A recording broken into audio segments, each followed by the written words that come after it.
नमस्कार साथियों, मैं आपका विनोद शिकरवार।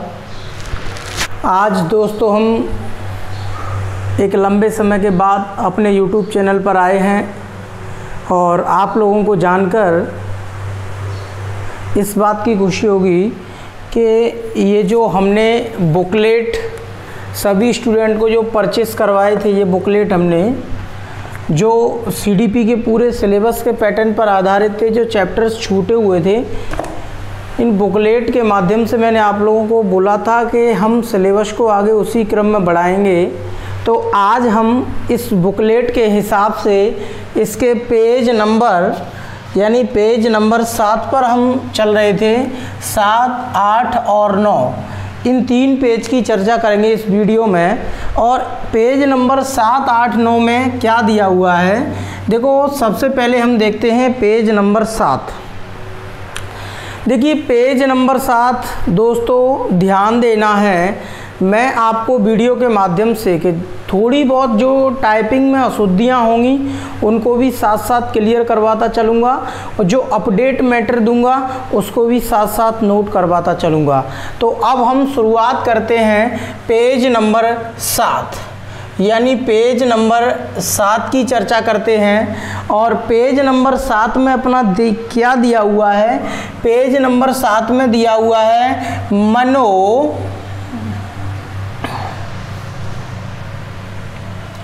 मनोलैंगिक विकास का सिद्धांत, यानी बालक का मनोलैंगिक विकास का सिद्धांत।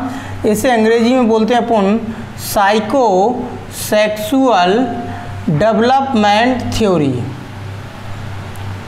कौन सी थ्योरी बोलते हैं? साइको सेक्सुअल डेवलपमेंट थ्योरी, मनोलैंगिक विकास का सिद्धांत। इससे पहली वीडियो में हम मनोविश्लेषण विकास के सिद्धांत की चर्चा कर चुके हैं। मनोलैंगिक विकास का सिद्धांत क्या कहता है प्यारे मित्रों, अब हम चर्चा करेंगे बड़े आसानी से। मनोलैंगिक विकास का सिद्धांत जो साइकोसेक्सुअल थ्योरी है, इसको देने वाले कौन थे? Sigmund Freud.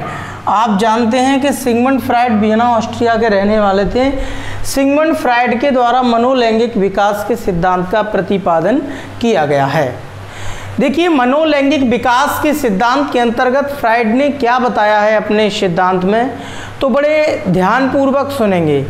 फ्राइड बोलते हैं कि जब बच्चे का जन्म होता है, यानी जन्म से ही उसमें क्या पाई जाती है? कामुकता यानी काम प्रवृत्ति पाई जाती है। बच्चे के जन्म होने के तुरंत बाद ही बच्चे में कामुकता दिखाई देने लगती है, यानी इन्होंने काम प्रवृत्ति को जन्म से ही मुख्य माना है।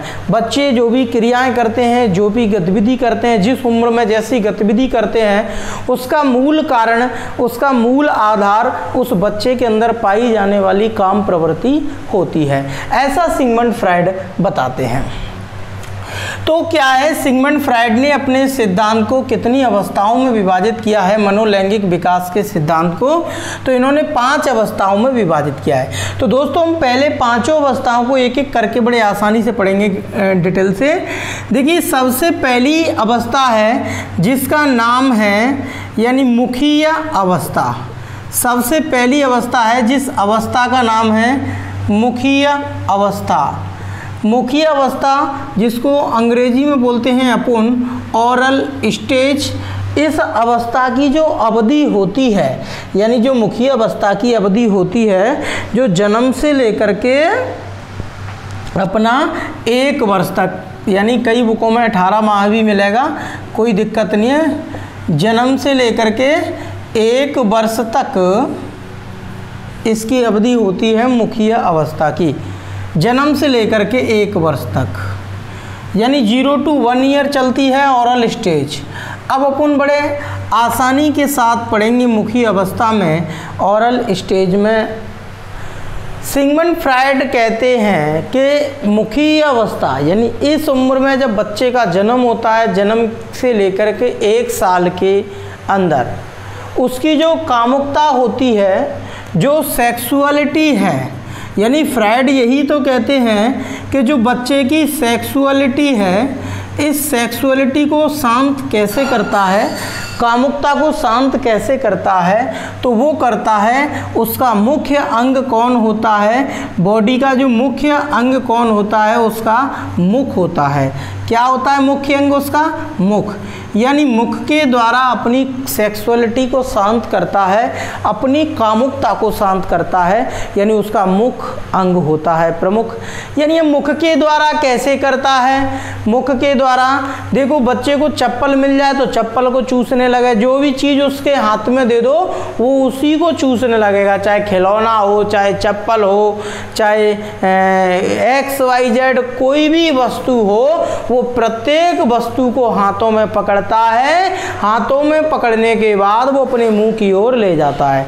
तो फ्रायड बताते हैं ऐसा बच्चा क्यों करता है, क्योंकि बच्चे के अंदर जो कामुकता है, जो काम प्रवृत्ति है, वो उसके भी मुख पर उसका केंद्र बना हुआ है, यानी मुख के द्वारा वो अपनी कामुकता को शांत बच्चा कर रहा है। यानी फ्रायड ये नहीं कहता है कि यहाँ काम प्रवृत्ति नहीं पाई जाती है, फ्रायड कहता है दोस्तों यहाँ पर काम प्रवृत्ति पाई जाती है, पर लेकिन उसको शांत करने का जो अंग होता है उस बच्चे का मुख होता है। अब देखो कुछ अपडेट बात बता दूं मैं, ये तो इसका मुख्य अंग मुख हो गया। देखिए सिगमंड फ्रायड ने मुखी अवस्था के अंतर्गत, यानी जब बच्चे होते हैं तो 2 प्रकार के बच्चों का अनुभव किया। यानी कितने प्रकार के बच्चों का अनुभव किया? यानी 2 प्रकार के बच्चे। देखिए एक बच्चे तो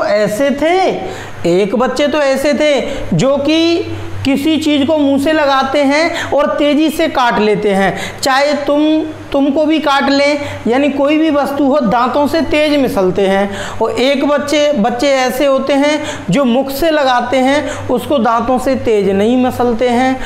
तो अब जो तेज मसलते हैं उनको फ्रायड बोलते हैं कि ये बच्चे मुखवर्ती सक्रिय होते हैं, जो तेज मसलना नहीं जानते हैं ये बच्चे मुखवर्ती निष्क्रिय होते हैं। यानी ऑरल स्टेज के अंतर्गत फ्रायड ने कितने प्रकार के बच्चे बताए? फ्रायड ने 2 प्रकार के बच्चों का वर्णन किया है। अपडेट मटेरियल है, नोट कर लेना नोट्स पर यानी बुकलेट पर। यानी एक बताए हैं मुखवर्ती सक्रिय, एक कौन से बताए हैं? मुखवर्ती सक्रिय, और दूसरे बताए हैं मुखवर्ती निष्क्रिय। यानी 2 प्रकार के बच्चे बताए, मुखवर्ती सक्रिय और मुखवर्ती निष्क्रिय। यानी इनको अपन बोलते हैं ऑरल एक्टिव, और ये दूसरे बचते हैं इनको अपन बोलते हैं ऑरल पैसिव। यानी मुखवर्ती सक्रिय और मुखवर्ती निष्क्रिय। देखिए ऑरल एक्टिव में ये बच्चे यानी दांतों से ज़्यादा दबा लेते हैं। तो इस तरह के बच्चों को सिगमंड फ्रायड ने बताया कि जो बच्चे मुखवर्ती सक्रिय होते हैं ये बच्चे बड़े होकर के कैसे बनते हैं? आक्रामक बनते हैं। आक्रामक आप जानते हो, आक्रमण करने वाले। ये बच्चे कैसे होते हैं? परपीड़क बनते हैं। कैसे बनते हैं बड़े होकर के? परपीड़क। देखो परपीड़क मतलब दूसरों को पीड़ा पहुंचाने वाले, कष्ट पहुंचाने वाले, यानी अपराधी प्रवृत्ति के लोग बनते हैं। याद रखना दोस्तों। तो कहने का मतलब है जो ऑरल एक्टिव होते हैं या ऑरल अग्रेसिव चिल्ड्रन भी इनको बोला जाता है। कौन से चिल्ड्रन बोला जाता है? Oral aggressive children. Oral active बोलूं या मैं ऑरल अग्रेसिव बोलूं, ये बच्चे बड़े होकर के अपराधी, आक्रामक या परपीड़क बनते हैं। दूसरे होते हैं मुखवर्ती निष्क्रिय। मुखवर्ती निष्क्रिय ऐसे होते हैं जो कि अपने मुख के द्वारा चीज़ों को चबाते हैं पर लेकिन उनको सही तरीके से दबाते नहीं हैं। तो यानी उनका जो ऑरल है वो कैसा होता है? पैसिव होता है। ये बच्चे बड़े होकर के कैसे बनते हैं? आशावादी यानी धैर्यशाली। मैं कहना चाहूँ आशावादी को अपन क्या बोलते हैं मित्रों? ऑप्टिमिज्म। यानी ये बच्चे बड़े होकर के आशावादी बनते हैं। यानी कहने का मतलब है जिंदगी में कितने भी घाटे वाड़े पड़ जाएं पर लेकिन ये कि अपने लक्ष्य से पीछे नहीं हटते हैं। ये बच्चे कैसे बनते हैं? आशावादी बनते हैं, मुखवर्ती निष्क्रिय। ये थी मुखी अवस्था। इसके बाद प्यारे दोस्तों हम चलते हैं द्वितीय अवस्था की ओर जिसका नाम है गुदीय अवस्था यानी एनल स्टेज। मैं आशा करता हूँ कि ये अवस्था आपको अच्छी तरह से समझ में आ चुकी होगी। देखिए दूसरी जो अवस्था है फ्राइड के सिद्धांत की दूसरी अवस्था है, इस अवस्था का नाम है गुदीय अवस्था। यानी इस अवस्था का नाम क्या है? गुदीय अवस्था, जिसे अपन बोलते हैं एनल स्टेज। देखिए गुदीय अवस्था है, इसकी अवधि होती है 1 से लेकर के 2 वर्ष तक। यानी गुदी अवस्था कितने से कितने वर्ष तक चलती है?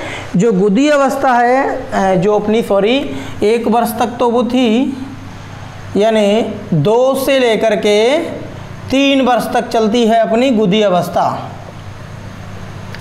यानी 2 साल से प्रारंभ हो जाती है, 2 साल से प्रारंभ हो जाती है, 3 साल तक चलती है अपनी एनल स्टेज। तो अब सिगमंड फ्राइड बताते हैं कि बच्चे में सेक्सुअलिटी यहाँ पर भी है, पर लेकिन उस सेक्सुअलिटी को शांत करने वाला मेन पार्ट कौन होता है? तो मेन पार्ट होता है उसका, मेन होता है उसका जो पार्ट, यानी कहाँ किसके द्वारा? वो होता है उसका गुदा। यानी गुदा के द्वारा मल मूत्र त्याग कर, यानी पोटी करके, पेशाब करके अपनी काम प्रवृत्ति को शांत करता है बच्चा। किस स्टेज में? गुदी अवस्था में। किस अवस्था में भैया? गुदी अवस्था में। तो अब यहाँ फ्राइड ने यहाँ पर भी 2 प्रकार के बच्चे देखे। यानी एक बच्चे तो ऐसे हैं जो 5-5 मिनट में पोटी करते हैं, 5-5 मिनट में सूसू करते हैं, यानी माँ डाइपर चेंज कर करके परेशान हो जाती है। और एक बच्चे ऐसे होते हैं जो कि करते हैं पर लेकिन एक लंबे समय बाद करते हैं, जो बिस्तरों को ज़्यादा नहीं बिगाड़ते हैं। यानी 2 प्रकार के बच्चे यहाँ पर भी देखे सिगमंड फ्राइड ने। अब वो 2 प्रकार के कौन से थे? एक थे गुदा आक्रामक जो बार बार करते हैं, और एक हैं अपने गुदा धारणात्मक जो कि बार बार नहीं करते हैं, एक निश्चित समय के बाद करते हैं, यानी एक समय अंतराल के बाद करते हैं। यानी गुदी अवस्था के अंतर्गत भी फ्राइड ने 2 प्रकार के बच्चे देखे। एक कौन से देखे? गुदा आक्रामक। एक बच्चे कौन से देखे? गुदा आक्रामक बच्चे देखे। दूसरे बच्चे कौन से देखे? दूसरे बच्चे देखे गुदा धारणात्मक। यानी गुदा आक्रामक पहले और दूसरे देखे गुदा धारणात्मक। गुदा आक्रामक को अपन क्या बोलते हैं अंग्रेजी में? एनल एक्सप्लोसिव, यानी एनल एक्सप्लोसिव चिल्ड्रन। और ये थे गुदा धारणात्मक, इनको बोलते हैं anal retentive children. Anal explosive and anal retentive children, यानी 2 प्रकार के बच्चे यहाँ पर फ्राइड ने देखे। यानी गुदा आक्रामक, गुदा आक्रामक में कैसे हैं? जो बार बार पर मलमूत्र त्यागते हैं, यानी बार बार इनको मलमूत्र त्यागना, बिस्तरों को गंदा करना बहुत अच्छा लगता है। ये बच्चे अपने कौन से कहलाते हैं भैया? गुदा आक्रामक। और जो गुदा धारणात्मक होते हैं, ये मलमूत्र ये भी त्यागते हैं पर लेकिन एक समय के बाद त्यागते हैं। यानी इससे जो पेरेंट्स होते हैं, जो उसकी माँ होती है बच्चे की, वो परेशान बिल्कुल नहीं होती है। तो ये जो गुदा आक्रामक हैं, स्वाभाविक सी बात है, ये बच्चे बड़े होकर के कैसे बनेंगे? आक्रामक शब्द लगा हुआ है तो ये बड़े होकर के अपने आक्रामक बनेंगे। कैसे बनेंगे? आक्रामक बनेंगे। दूसरे नंबर पर देखा जाए तो विद्वेषी बनेंगे, यानी विद्वेष करने वाले, यानी आक्रामक बनेंगे ये बच्चे, विद्वेषी बनेंगे। और देखा जाए तो ये बच्चे विनाशक भी बनेंगे। विनाशक यानी विनाशकारी होते हैं, जो विनाश करने वाले यानी अपराधी प्रवृत्ति वाले बच्चे ये बनते हैं। यानी कहने का मतलब है समयबद्धता का अभाव। जब ये मलमूत्र त्याग रहे हैं वहाँ भी समयबद्धता नहीं है इनके अंदर, तो ये बड़े होकर के ये बच्चे, इनको किसी भी कार्य की बड़ी जल्दी पड़ेगी। यानी इन बच्चों के अंदर समयबद्धता का भी क्या पाया जाता है? अभाव पाया जाता है गुदा आक्रामक बच्चों में। दूसरे हैं एनल रिटेंटिव चिल्ड्रन, यानी गुदा धारणात्मक बच्चे। गुदा धारणात्मक बच्चे हम किन बच्चों को कहते हैं? देखिए ये बच्चे, कहने का मतलब है, मैंने आपको बता चुका हूँ कि एक समय बाद यानी बार बार मलमूत्र नहीं त्यागते हैं, तो ये बच्चे होते कैसे हैं, ये बच्चे बड़े होकर के एक तो हठी बनेंगे, हट करने वाले, दूसरे ये बच्चे कंजूस टाइप के होंगे। कैसे होंगे, कंजूस टाइप के होंगे। इन बच्चों के अध्ययन से यह मालूम हुआ, यानी ये दो प्रकार के बच्चे अपने एनल स्टेज में, गुदी अवस्था में, मैंने आपको बताए anal explosive children and anal retentive children, यानी दो प्रकार के बच्चे यहाँ पर भी देखने के लिए मिलते हैं गुदी अवस्था में। इसके बाद अपनी गुदी अवस्था के बाद अब तीसरी अवस्था है जिसका नाम है फैलिक स्टेज, और क्वेश्चन भी यहाँ से आता है फैलिक स्टेज, जिसे अपन लैंगिक अवस्था भी कहते हैं। तीसरी अवस्था का नाम क्या है, हाँ, तो जो तीसरी अवस्था है, तीसरी अवस्था का नाम है, जिसका नाम है लैंगिक अवस्था, यानी तीसरी अवस्था को सिगमंड फ्राइड ने क्या कहा है, लैंगिक अवस्था। अंग्रेजी में इसको बोलते हैं फैलिक स्टेज। देखिए फैलिक स्टेज की जो टाइमिंग है वो 3 से लेकर के 5 वर्ष तक चलती है। कितने से कितने तक चलती है, 3 से लेकर के 5 वर्ष तक चलती है लैंगिक अवस्था। अब देखो कहने का मतलब ये है, अब फ्राइड ने कहा कि इस अवस्था में भी बच्चे में काम प्रवृत्ति पाई जाती है, लेकिन उसकी काम प्रवृत्ति को शांत करने वाला अंग कौन होता है, काम प्रवृत्ति शांत करता है उसके अंग होते हैं उसके यौन अंग, यानी यौन अंग जो उसके होते हैं, यौन अंगों के द्वारा अपनी काम प्रवृत्ति को शांत करता है, यौन अंगों को छूकर सहलाकर अपनी काम प्रवृत्ति को शांत करता है। यानी कहने का मतलब है यौन अंगों को टच करके अपनी काम प्रवृत्ति को शांत करता है, डाउन करता है इस स्टेजेस में, यानी ये फैलिक स्टेजेस में थी। देखिए फैलिक स्टेज जो होती है इसमें क्या है, बच्चे में 2 चीज़ें और देखने के लिए मिलती हैं। देखो एक गर्ल्स एंड बॉयज़, इन दोनों में 2 प्रकार की चीज़ें देखने के लिए मिलती हैं। इस फैलिक स्टेज में जो लड़की होती है, जो गर्ल्स होती है, वो अपने फादर से लव करती है, यानी लव किससे करेगी, फादर से प्रेम करेगी। और इस स्टेज में जो बॉयज़ होता है वो अपनी मदर से लव करेगा।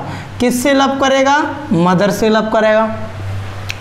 यानी विपरीत लिंगीय अभिभावकों के प्रति आकर्षण होता है, विपरीत लिंगीय अभिभावकों के प्रति आकर्षण इस अवस्था में होता है। यानी जो लड़की होती है वह अपने पिता से प्रेम करती है और जो लड़का होता है वह अपनी माता से प्रेम करता है। यानी विपरीत लिंगीय अभिभावकों के प्रति आकर्षण होता है, प्रेम होता है।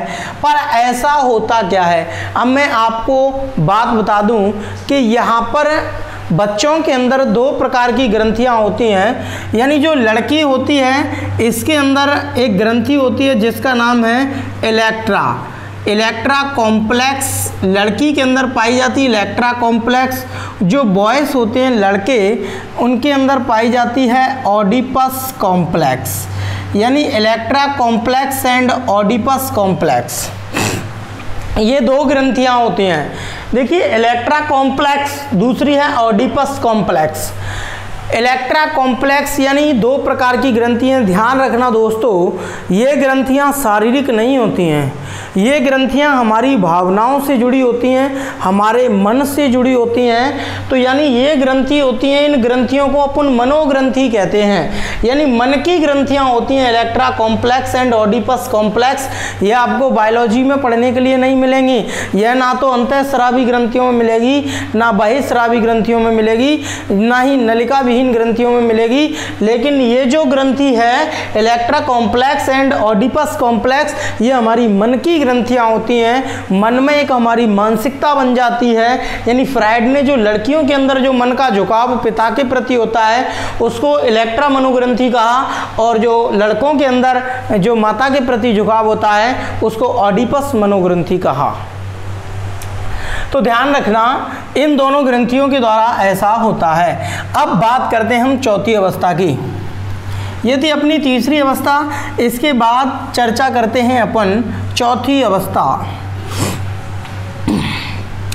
चौथी अवस्था है, इस चौथी अवस्था का जो नाम है वो क्या है, अदृश्य अवस्था, या मैं इसको अप्रत्यक्ष अवस्था बोलूं, या मैं इसको सुप्ता अवस्था बोलूं, मैं अदृश्य अवस्था, अप्रत्यक्ष अवस्था, या फिर मैं इसको क्या बोलूं, सुप्तावस्था बोलूं। तो ध्यान रखना है प्यारे मित्रों, इसको अपन लेटेंसी स्टेज भी बोलते हैं। कौन सी स्टेज बोलते हैं? Latency stage. ये जो अवस्था चलती है 5 से लेकर के 12 वर्ष तक चलती है।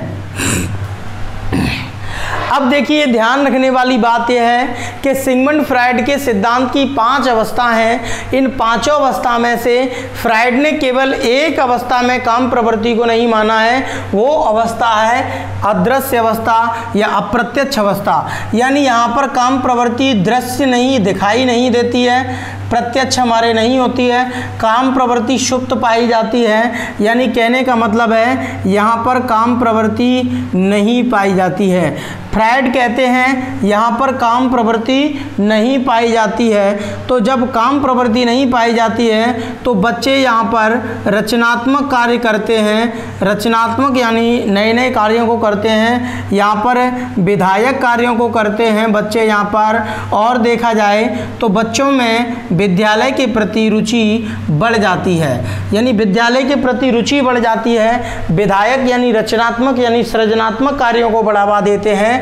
ऐसा क्यों करते हैं? क्योंकि काम प्रवृत्ति शांत है। फ्रायड कहते हैं कि सृजनात्मक कार्यों की ओर झुकाव बढ़ जाता है। विद्यालय एवं रचनात्मक कार्यों में बालक रुचि लेने लगते हैं बच्चे। किस अवस्था में? लेटेंसी स्टेज में। याद रखना है 5 से लेकर के 12 वर्ष तक यहाँ पर काम प्रवृत्ति नहीं होती है, बच्चों का झुकाव सृजनात्मक कार्यों की ओर अधिक हो जाता है। ये अपनी लेटेंसी स्टेज थी। इसके बाद अब हम चर्चा करते हैं 5वीं अवस्था एवं इस सिद्धांत की अंतिम अवस्था।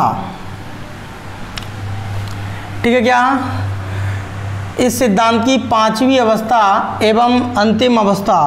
5वीं अवस्था क्या है?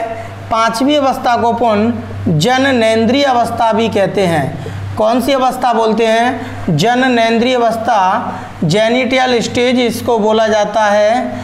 ये अपनी चलती है 13 साल से लेकर के,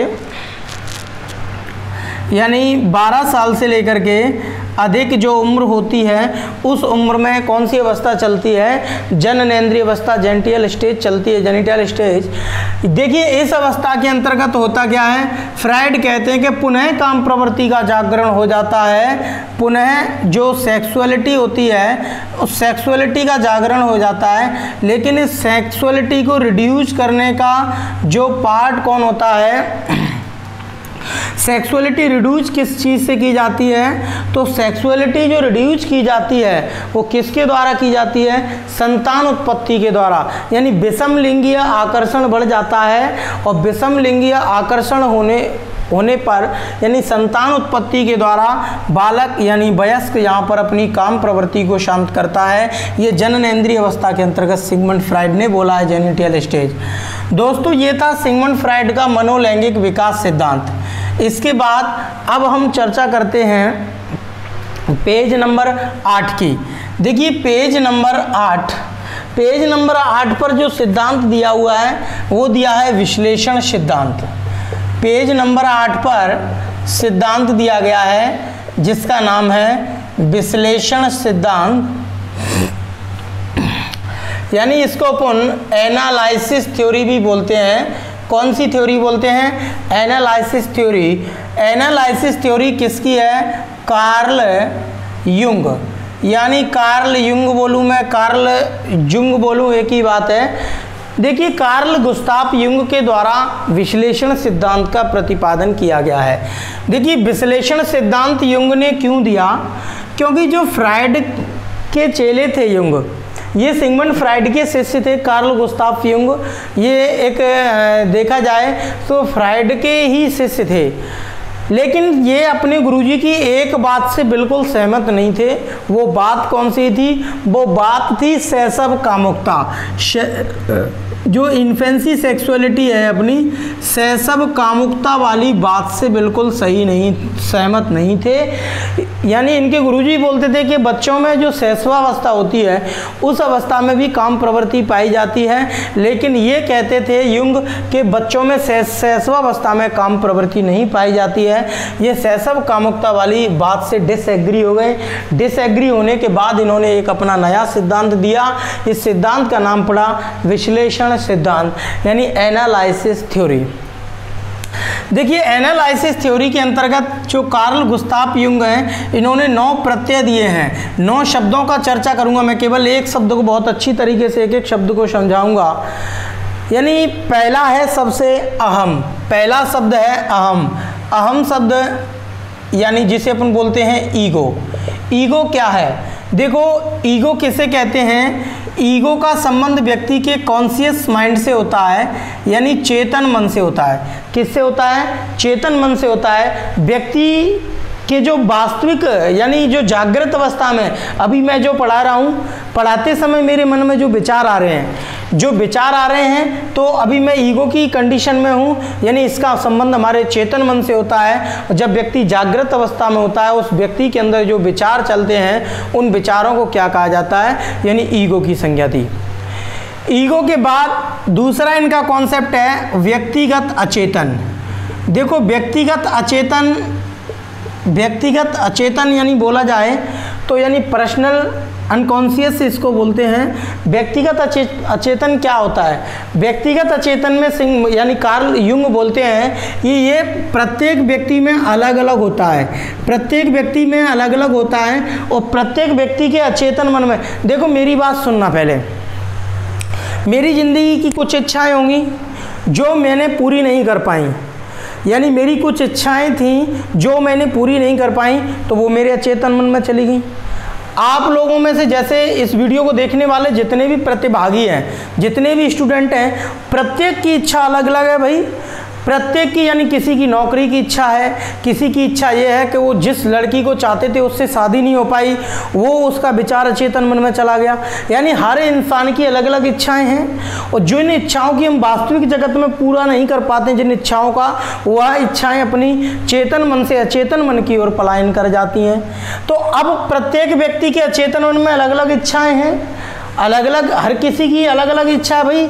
कोई किसी में रुचि रखता था, कोई किसी कार्य में रुचि रखता था, लेकिन उसे वहाँ सफलता नहीं मिली तो वो अचेतन में चला गया। तो व्यक्तिगत अचेतन क्या कहते हैं? किसे कहते हैं? कि प्रत्येक व्यक्ति के मन में, अचेतन मन में अलग अलग इच्छाएं होती हैं। यह प्रत्येक व्यक्ति में अलग अलग प्रकार का पाया जाता है, इसे अपन कहते हैं व्यक्तिगत अचेतन। दोस्तों, मैं आशा करता हूँ कि आप लोगों को अच्छी तरह से समझ में आ रहा होगा। यदि किसी को कोई नई चीज़ समझ में नहीं आती है तो वो कमेंट बॉक्स में जरूर टाइप करके हमसे पूछ सकता है। व्यक्तिगत अचेतन के बाद तीसरा शब्द है वेरी इंपॉर्टेंट। इस शब्द को अपन कहते हैं सामूहिक अचेतन। देखो, सामूहिक अचेतन शब्द क्या है? सामूहिक अचेतन ये सबसे विवादपूर्ण शब्द है। सामूहिक अचेतन यानी ग्रुप अनकॉन्शियस से इसको बोलते हैं अपन। सामूहिक अचेतन ये सबसे बड़ा विवादास्पद प्रत्यय रहा युंग का। सबसे ज़्यादा विवाद इसी पर पड़ा था, मनोवैज्ञानिकों ने विवाद खड़ा किया था। कारण क्या है? युंग सामूहिक अचेतन कैसे कहते हैं?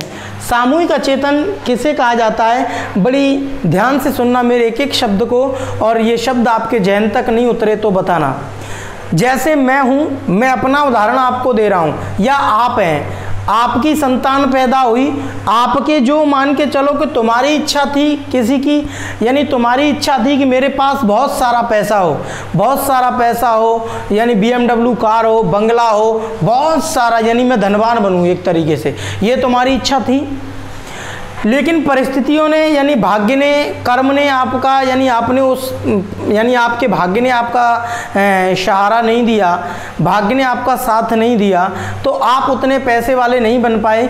आप एक मीडियम फैमिली से ही बिलोंग करते रहे, आपने अपना जीवन यापन किया, तो आपकी ये इच्छा थी वो आपके अचेतन मन की ओर चली गई। अब आपकी जो संतान पैदा हुई, युंग कहते हैं कि आपकी जो संतान पैदा हुई, तो उस संतान की भी इच्छा उसके अचेतन मन में भी यही बात चलेगी कि मतलब उसके अचेतन मन में भी यही बात है कि भाई मैं पैसे वाला नहीं बन पाया। आपके मन में तो चल रही, पर आपकी संतान में, आपके बेटे में, बेटे के बेटे में, बेटे के यानी नाती पंथी यानी पीढ़ी दर पीढ़ी यही इच्छा, यही विचार अचेतन मन के चलते जाएंगे। पर ऐसा नहीं होता है, इसलिए इसको विवादास्पद प्रत्यय है सामूहिक अचेतन। ये भी एक युंग के द्वारा दिया गया था। यह प्रश्न यूपी टेट 2015 के पेपर में पूछा जा चुका है लेवल 2 में कि सामूहिक अचेतन शब्द किसके द्वारा दिया गया था, तो सामूहिक अचेतन शब्द युंग के द्वारा दिया गया था। सामूहिक अचेतन के बाद अब हम बात करते हैं, यानी इसमें 4 नंबर का प्रत्यय दिया हुआ है, बहुत अच्छा है, इंटरेस्टिव है। 4 नंबर का प्रत्यय है जिसे अपन बोलते हैं एनीमा, और एक प्रत्यय है जिसको अपन बोलते हैं एनीमस।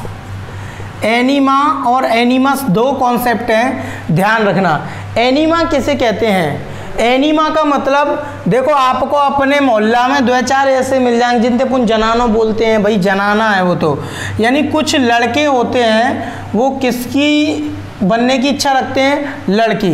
यानी कुछ लड़के ऐसे होते हैं जो शरीर से तो नर होते हैं पर लेकिन वो कार्य मादाओं जैसे करते हैं। शरीर से तो लड़के हैं पर लेकिन उनकी कार्यशैली लड़कियों जैसी होती है, यानी लड़कियां बनने की इच्छा रखते हैं, लड़कियों में रहना, लड़कियों में उठना, लड़कियों में बैठना पसंद करते हैं। उनको कार्ल गुस्ताव युंग ने क्या कहा है? ऐसे लोग एनीमा होते हैं। कौन होते हैं? एनीमा। तो ध्यान रखना भाई, जब लड़की बनने का प्रयास करोगे तो लड़की एक समय पर क्या बनती है? माँ बनती है। तो याद रखना एनीमा एनीमस में कंफ्यूज होते हैं, तो माँ, यानी माँ कौन बनेगी? लड़की। पर लेकिन यहाँ अपोजिट है, वो बनने का कौन प्रयास करता है? लड़का। यानी जब लड़का लड़की बनने का प्रयास करे, यानी कोई लड़का लड़कियों जैसे गुण प्रदर्शित करे, उसको युंग ने क्या कहा है? एनीमा कहा है। और जब कोई लड़की, इसका अपोजिट है, जब कोई लड़की शरीर से तो लड़की है पर लेकिन लड़कों जैसे कपड़े पहने, बॉय कट करे, यानी एक तरीके से लड़कों जैसा पहनावा, पूरा लड़कों जैसे बोलचाल, लड़कों के साथ घूमना उठना बैठना पसंद रहता है, इनको युंग ने क्या कहा है भैया? एनीमस का है। याद रखना एनीमा और एनीमस का कॉन्सेप्ट बहुत इंपॉर्टेंट है, भूलने का प्रयास मत करना बिल्कुल। ये अपना क्या है? एनीमस। देखो एनीमा एनीमस के बाद है 6वें नंबर का कॉन्सेप्ट है, ये है पर्सोना। नोट्स में जो बुकलेट है उसमें मिसप्रिंट है, सुधार लेना, संशोधन कर लेना। पर्सोना है, इसमें पर्सपेना लिखा है, क्या लिखा है? वो गलत लिखा हुआ है, पर्सोना। देखो पर्सोना किसे कहते हैं? पर्सोना समझना, जब आप छोटे बच्चे थे तो आपको अपने मम्मी पापा से 2 रुपये मिल जाते थे तो आप बहुत खुश होते थे। आपकी इच्छा क्या रहती थी? टॉफ़ी की। केवल नाम मात्र हमें टॉफ़ी मिल जाए, टॉफ़ी में खुश हो जाते थे। कभी थोड़े बड़े हुए 10 रुपये की इच्छा, थोड़े बड़े हुए 100 रुपये की इच्छा, थोड़े बड़े हुए 200 रुपये की इच्छा, 500 रुपये की। आज तुम्हारी इच्छा है हज़ारों रुपये की है, कल तुम्हारी इच्छाएं और उम्र बढ़ेगी तो लाखों रुपये की है। यानी आपकी आवश्यकता जन्म से लेकर के मृत्यु तक प्रत्येक इंसान की जो नीड है, जो आवश्यकता है, वो क्या होती रहती है भैया? चेंज होती रहती है। और जीवन क्या है? बदलती हुई आवश्यकताएं तो जिंदगी में लगी है कि आज हमें इस चीज़ की ज़रूरत है, कल इस चीज़ की ज़रूरत है। जो इंसान की बदलती हुई आवश्यकताएं हैं और उन आवश्यकताओं में घूमता हुआ व्यक्ति क्या कहलाता है? पर्सोना कहलाता है। यानी पर्सोना किसे कहते हैं? व्यक्ति की बदलती हुई आवश्यकताएं होती हैं, उनको क्या कहा जाता है? पर्सोना की संज्ञा दी जाती है। इसके बाद अगला कॉन्सेप्ट है अपना 7वें नंबर का, जिसे अपन बोलते हैं ग्रंथियाँ। 7वें नंबर का कॉन्सेप्ट है जिसे अपन क्या बोलते हैं? युंग ने क्या कहा है? ग्रंथियाँ कहा है। 7वें नंबर का ग्रंथि। तो ग्रंथि किसे कहते हैं? यानी जो व्यक्ति की कुछ हैबिट होती हैं, आदत, यानी जो आदतों का पुंज है, आदतों के पुंज को युंग ने क्या कहा है? ग्रंथि कहा है। यानी ग्रंथि किसे कहते हैं? कार्ल गुस्ताव युंग के सिद्धांत में ग्रंथियां शब्द किसे कहा जाता है? जो आदतों का पुंज होता है, इसी आदतों के पुंज को क्या कहा जाता है? ग्रंथि कहा जाता है। 8वें नंबर का कॉन्सेप्ट क्या है? 8वें नंबर का जो कॉन्सेप्ट है जिसका नाम है छाया, इसको अपन शैडो या आर्चोटाइप कहते हैं। शैडो या आर्चोटाइप कहते हैं। क्या बोलते हैं? शैडो या आर्चोटाइप। तो देखो शैडो या आर्चोटाइप किसे कहा जाता है? देखो व्यक्ति की जो देखो हर इंसान के अंदर पार्श्विक प्रवृत्ति होती है, ध्यान देना, पार्श्विक प्रवृत्ति। एक मान के चलो, एक सज्जन ऐसे हैं जो कभी जिंदगी में किसी से कुछ बोलते ही नहीं थे, पर लेकिन किसी से झगड़ा हो गया तो झगड़ा होने के बाद उनके अंदर एक ऐसी गुस्सा आ गई, पशुओं जैसा भाव आ गया, वो किसी को देख ही नहीं रहे हैं, दे दनादन दे दनादन दे दनादन। तो यानी कहने का मतलब है जब व्यक्ति के अंदर कौन सी प्रवृत्ति जागृत हो जाए, पशुओं जैसी प्रवृत्ति हो जाए, यानी पार्श्विक प्रवृत्ति, पशुओं जैसा भाव, यानी पशुओं जैसे गुण प्रदर्शित करने लगता है व्यक्ति, आक्रामक व्यवहारों का प्रदर्शन करने लगता है, तो इसको अपन क्या बोलते हैं, शैडो या आर्चोटाइप कहते हैं। तो बोलते नहीं भैया भाई छाया, छाया का मतलब यहां समझना, यानी कोई इंसान एकदम शांत सा रहता था, फिर एकदम इतना झगड़ा करने लगा, इतनी ताकत आ गई कि वो किसी के डांटे से नहीं डांट खा रहा है भैया, तो अपन क्या बोलेंगे, जहाँ पे तो कहूँ कि छाया आ गई। क्या आ गई? छाया। तो इसी को अपन क्या बोलते हैं, शैडो या आर्चोटाइप बोलते हैं। व्यक्ति के अंदर पाई जाने वाली पार्श्विक या आक्रामक प्रवृत्ति को शैडो या आर्चोटाइप कहते हैं। अब अपना 90 नंबर का कॉन्सेप्ट है। 90 नंबर का कॉन्सेप्ट क्या है, देखिए जो 90 नंबर का कॉन्सेप्ट है इसे अपन बोलते हैं आत्मचेतना। ठीक है, क्या? आत्मचेतना। आत्मचेतना युंग ने किसको कहा है? आत्मचेतना मतलब स्वयं के बारे में सोचना ही क्या कहलाता है? आत्मचेतना कहलाता है। तो दोस्तों ये कार्ल गुस्ताव युंग का विश्लेषण सिद्धांत था, एनालिसिस थ्योरी थी। इसके बाद अब मैं चर्चा करता हूँ, इसी पेज पर अगला सिद्धांत दिया हुआ है शील गुण सिद्धांत। ये विलियम आलपोर्ट का है, ये पेज नंबर 8 की ही चर्चा है। हाँ, अगला सिद्धांत कौन सा है? इस सिद्धांत का नाम है प्यारे मित्रों, प्रिय विद्यार्थियों, शील गुण सिद्धांत, यानी शील गुण सिद्धांत। इसको अपन ट्रेट थ्योरी भी बोलते हैं। कौन सी थ्योरी बोलते हैं? Trait theory. सबसे पहले मैं खंडन करूंगा शील गुण शब्द। ठीक है, क्या? शील गुण किसे कहा जाता है? शील गुण सिद्धांत को समझने से पहले आपको शील गुण शब्द का अर्थ जरूर मालूम होना चाहिए। यानी शील गुण का अर्थ क्या है, शील गुण किसे कहते हैं?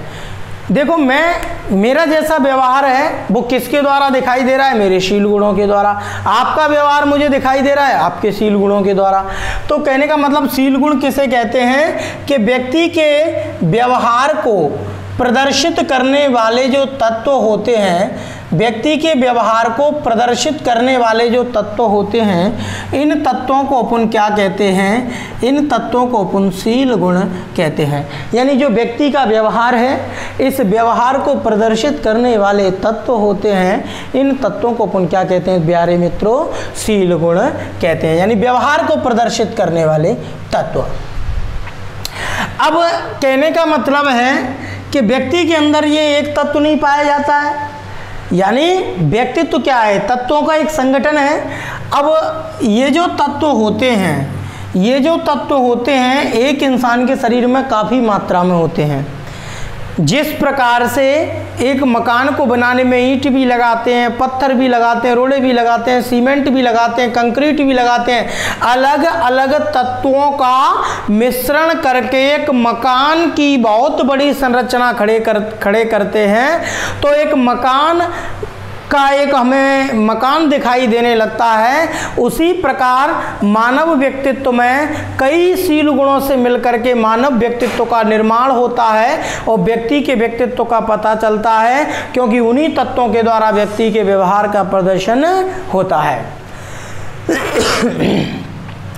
तो कहने का मतलब ये है कि व्यक्ति के अंदर जो शील गुण हैं वो कितने शील गुण पाए जाते हैं? व्यक्ति के अंदर जो शील गुणों की संख्या कितनी बताई है आलपोर्ट ने, यानी सिद्धांत के देने वाले कौन थे? आलपोर्ट, जिनको व्यक्तित्व मनोविज्ञान का जनक कहा जाता है। तो शील गुणों की संख्या इन्होंने बताई है 17,952, लगभग 18,000। सुधार लेना नोट्स में, बुकलेट में 16,000 लिखा हुआ, कोष्टक में ये 18,000 है। 17,952 यानी लगभग 18,000 शील गुणों की संख्या पाई जाती है। इनको 4500 भागों में विभाजित किया गया। कितने भागों में विभाजित किया गया? 4500 भागों में विभाजित किया गया। लास्ट में ये सील गुण हैं वो केवल 2 भागों में ही दिखाई दिए। एक कौन कौन से? यानी 2 भागों में ही सामान्य सील गुण और व्यक्तिगत सील गुण। कितने भागों में दिखाई दिए? सामान्य एवं व्यक्तिगत सील गुण दिखाई दिए। सामान्य सील गुण एवं व्यक्तिगत सील गुण। तो अब हम चर्चा करेंगे अपने लेक्चर में सामान्य सील गुण और व्यक्तिगत सील गुण के बारे में। देखो सामान्य सील गुण क्या होते हैं? सामान्य सील गुण लगभग सभी व्यक्तियों में सामान्य से पाए जाते हैं, जैसे रोना, हंसना, चलना, उठना, बैठना, भोजन करना, ये सारी चीज़ें हर व्यक्ति की समान होती है, तो इनको अपन सामान्य सील गुण कहते हैं। लेकिन जो व्यक्तिगत सील गुण हैं ये व्यक्ति में अलग अलग प्रकार के पाए जाते हैं। इन्हें समझाने के लिए अल्पोर्ट ने 3 प्रकार की प्रवृत्तियाँ बताई हैं, वो कौन कौन सी हैं। तो अब हम उन 3 प्रकार की प्रवृत्तियों के बारे में चर्चा करेंगे। सबसे पहले मैं चर्चा करूंगा कॉर्डिनल डिस्पोजिशन, कॉर्डिनल प्रवृत्ति। सबसे पहली प्रवृत्ति है कॉर्डिनल प्रवृत्ति, दूसरी प्रवृत्ति है केंद्रीय प्रवृत्ति, तीसरी प्रवृत्ति है गौण प्रवृत्ति। यानी 3 प्रकार की प्रवृत्तियां। पहली है कॉर्डिनल डिस्पोजिशन, पहली है कॉर्डिनल डिस्पोजिशन, दूसरी है सेंट्रल डिस्पोजिशन और दूसरी है सेकेंडरी